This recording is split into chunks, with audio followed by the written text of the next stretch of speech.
त्यांचे शाळेत असताना एकमेकावर प्रचंड प्रेम होते. या प्रेमाचा बहर शालेय वर्गामध्येच, शालेय जीवनामध्येच त्यांचा फार फुलत होता. एकमेकाच्या या प्रेमासाठी अनाभाका सुद्धा झाल्या होत्या.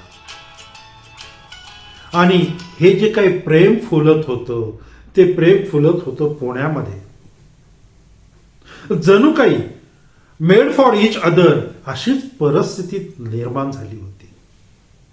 एकमेकासाठीच ते जणू काही जगत होते आणि एकमेकावर प्रचंड विश्वास या दोघांचा होता. परंतु एक दिवस या विश्वासाला तडा गेला. कोणी दिला हा तडा? का दिला हा तडा? आणि त्याच्यापासून काय दुष्परिणाम झाले ते आपल्याला आता पाहायचंय. मरण म्हणजे काय रे भाऊ, या सदरामध्ये 7 दिवस प्रेमाचे या सत्य घटनेतून. चला तर बघूया आता 7 दिवस प्रेमाचे ही सत्य घटना. मित्र हो, नमस्कार. मी दिलीप थोरात आणि आपण पाहत आहात माझे दिलीप थोरात ब्लॉग्स हे यूट्यूब चॅनल. मित्र हो, मध्ये फार दिवस गॅप घेतला. एका नवीन लुकमध्ये मी आज तुमच्या समोर येत आहे.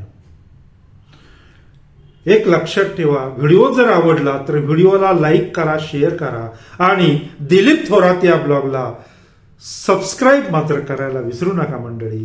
त्यामुळं अनेक व्हिडिओ घेऊन मी आपल्या समोर येऊ शकतो. बघूया चला ही सत्य घटना नेमकी काय आहे ती. गौरी आणि अमोल कांबळे हे पुण्यातील एका शाळेमध्ये दोघेही एकत्र शिकत होते. एकाच वर्गात शिकत होते. समवयस्क होते. आणि हे शिक्षण घेता घेता ते एकमेकाच्या प्रेमात कधी पडले हे त्यांनाच कळालं नाही. या शाळेमध्ये शालेय जीवन जगताना, अभ्यास करताना त्यांचं प्रेम अतिशय छानपैकी असं फुलत जात होतं. एकमेकावर त्यांचा छानपैकी असा विश्वास होता. वय वाढत होती तसं प्रेमाची परिपक्वता ही वाढत होती. पण काय झालं काही समजलंच नाही. या प्रेमाला कुणाची तरी दृष्ट लागली. या प्रेमाला कुणाची तरी दृष्ट लागली आणि जे नको व्हायला पाहिजे होतं तेच झालं. मित्र हो, पुढे काही दिवसांनी ही जी गौरी आहे ही आपल्या मूळ गावी म्हणजे रत्नागिरीला गेली आणि तिथे जाऊन तिने एका दुसऱ्या मुलाबरोबर लग्न केले. का लग्न केलं गौरीने? तिला घरच्यांचा दबाव होता की घरच्यांचं मन मोडायचं नाही म्हणून तिने स्वतःच्या प्रेमावर पांघरून घातलं होतं? दुसऱ्याच पालकांचं मन मोडायचं नाही म्हणून ती अमोलला फसवत होती? नेमकं काय होतं?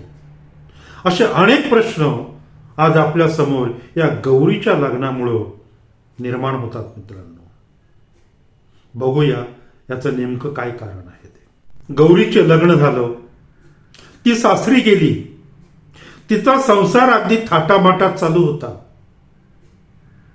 परंतु इकडे अमोल कांबळे हा तिचा प्रियकर अतिशय दुखावला गेला होता.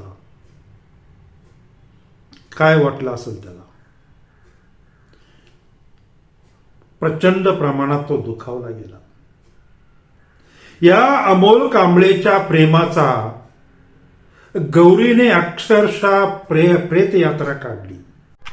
शाळेत घेतलेल्या अनाभाकांचा चोळामोळा झाल्यानंतर मात्र हा अमोल डिप्रेशन मध्ये गेला.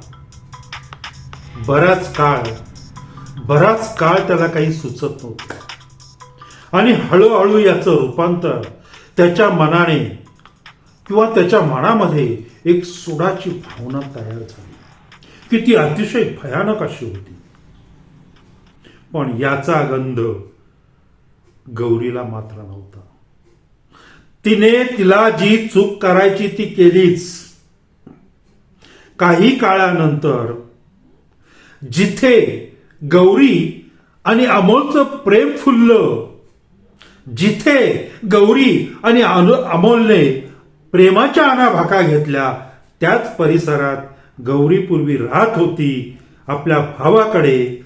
तिथे गौरी लग्न झाल्यानंतर गणपती विसर्जनासाठी आली आणि ही तिची सगळ्यात मोठी चूक झाली. गणपती विसर्जनासाठी आलेल्या गौरीचा शोध अखेर अमोलने घेतलाच.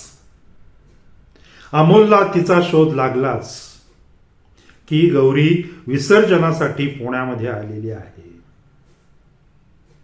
त्याने लगेच सर्व तयारी केली. सुडाची भावना प्रचंड पेटली. गणपतीचे विसर्जन चालू होते.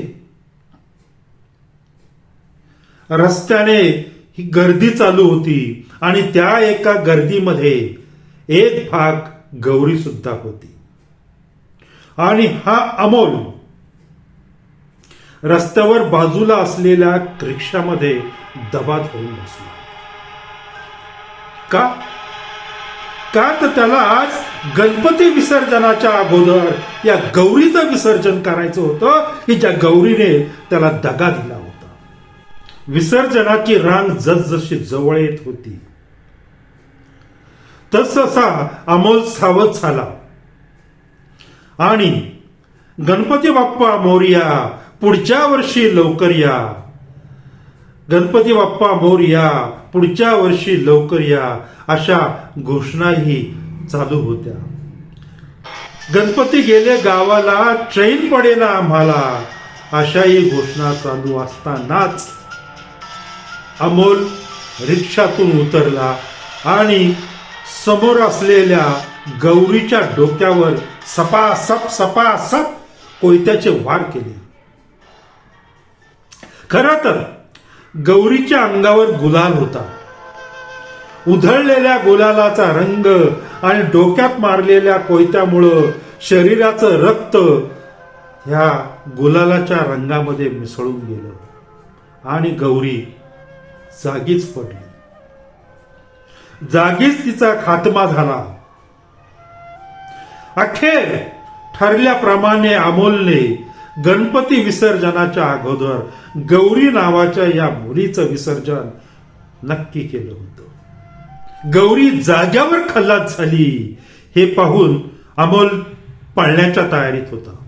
पण त्याला हेही माहित होतं की एवढ्या लोकांमध्ये आपण ज्या वेळेला असं कृत्य करू त्यावेळेला आपल्याला पोलीस पकडणार, याचीही तो तयारी करूनच होता. तो पळत सुटला, परंतु पोलिसांनी त्याला पकडलेच. 72 त्याला त्याची पर्वा नव्हती. तो सुडानं पेटलेला होता. गौरीने त्याला दगा दिला होता आणि तिचं प्रायश्चित्त या अमोलने गौरीला दिलं होतं. त्यामुळं पोलिसांनी पकडलं काय किंवा फासावर जाण्याची अगदी त्याची तयारी होती. मित्रहो, गणपती विसर्जनाच्या दिवशीच या गौरीचंही विसर्जन झालं आणि आयुष्य बर्बाद झालं ते अमोल कांबळेचं. त्यामुळं एक गोष्ट लक्षात ठेवा, तरुण वर्गाला विशेषतः माझी विनंती आहे की आजूबाजूला कुणावर किती विश्वास ठेवायचा हे ठरवा. मनाशी पक्क ठरवा. सगळ्यात अगोदर तुमचा स्वतःवर विश्वास असू द्या.